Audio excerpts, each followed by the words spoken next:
Good morning, everyone. Again, it's still October the 12th, 2023. I want to give you a brief summary of the last three videos that I put up where bullying can lead to a tragedy. And it's been very difficult. Like I said, I've had a long, difficult life, 40 years of, I'm not sure what you would call it, but I was definitely, some people refer to it as going through a long tunnel and trying to find a light. Well, I definitely went through a very long tunnel, and sometimes I had to scramble my way through and muddle my way through and uh, retract some things and things that I said to try and get through. And it's what women, when they experience violence, they have to go through.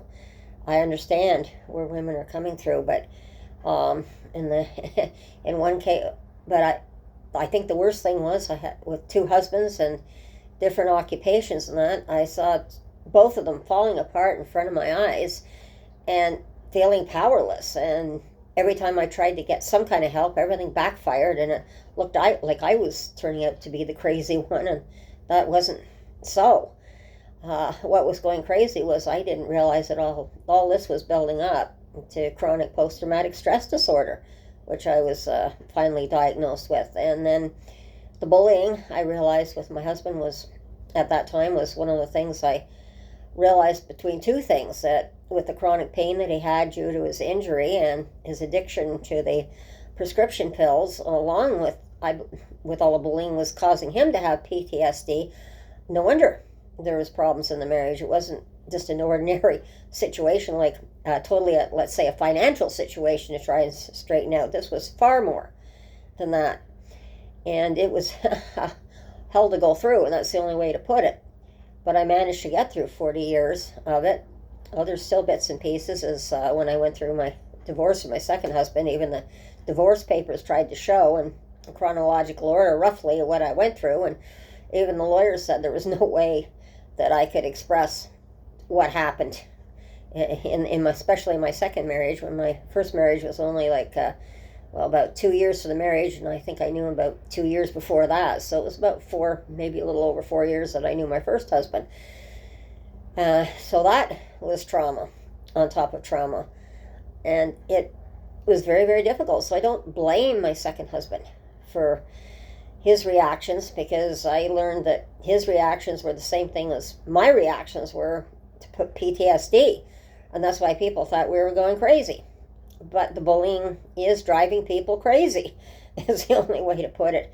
And there's so much bullying going on today, and we have so much war going on today, and the new outbreak between Israel and the Gaza Strip there is the last few days has been horrific. And then, of course, you've got the Ukraine war going on now too. And I look back now and I was so grateful to our soldiers from World War II to give us a few years of peace in between here. But I wish the world would come to peace and we'd stop bullying each other, or stop thinking one person's better than the other, because we're not better than each other.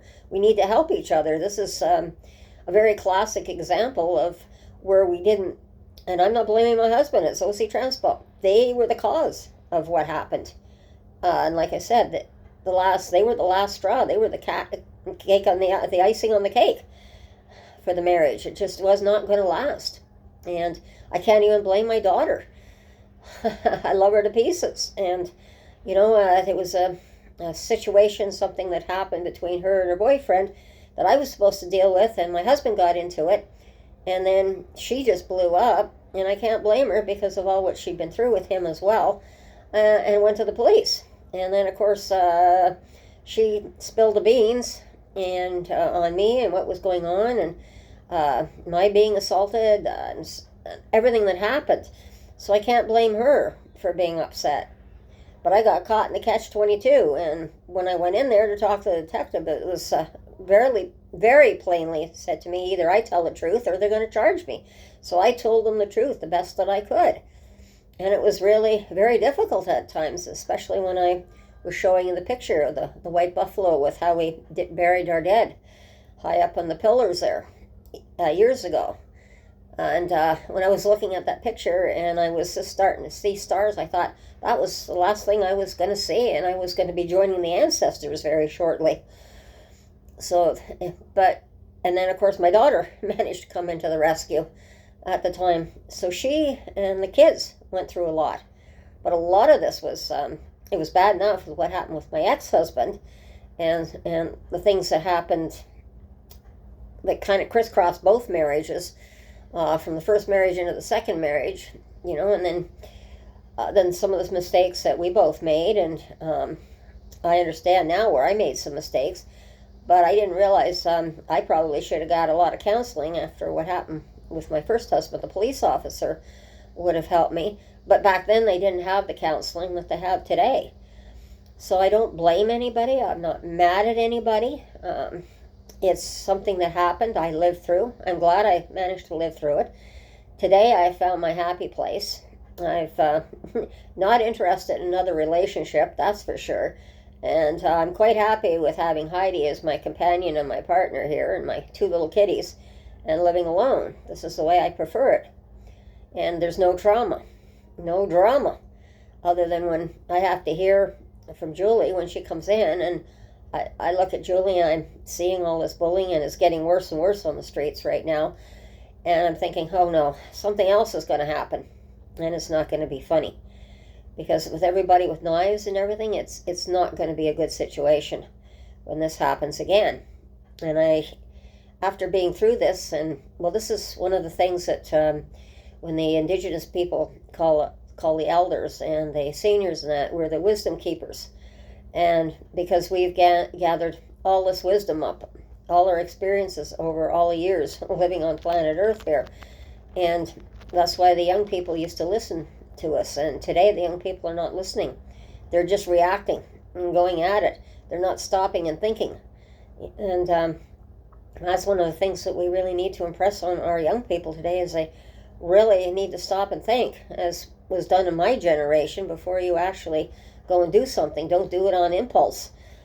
And this is what's happening on the streets right now, between the drugs and everybody doing everything on impulse. We've got a total chaos at the moment.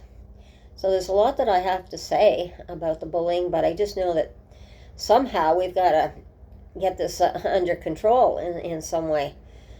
But it's a very difficult thing, and I just know that for me to come forward with my story now is so that everyone can hear it.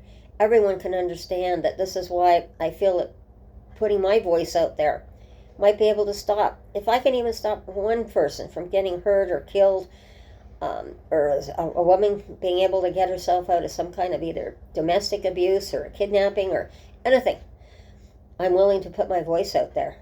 I'm not out for revenge or anything else. I just simply want to be of help. So please, everyone, be safe, take care, and we shall talk to you again soon. And bye-bye.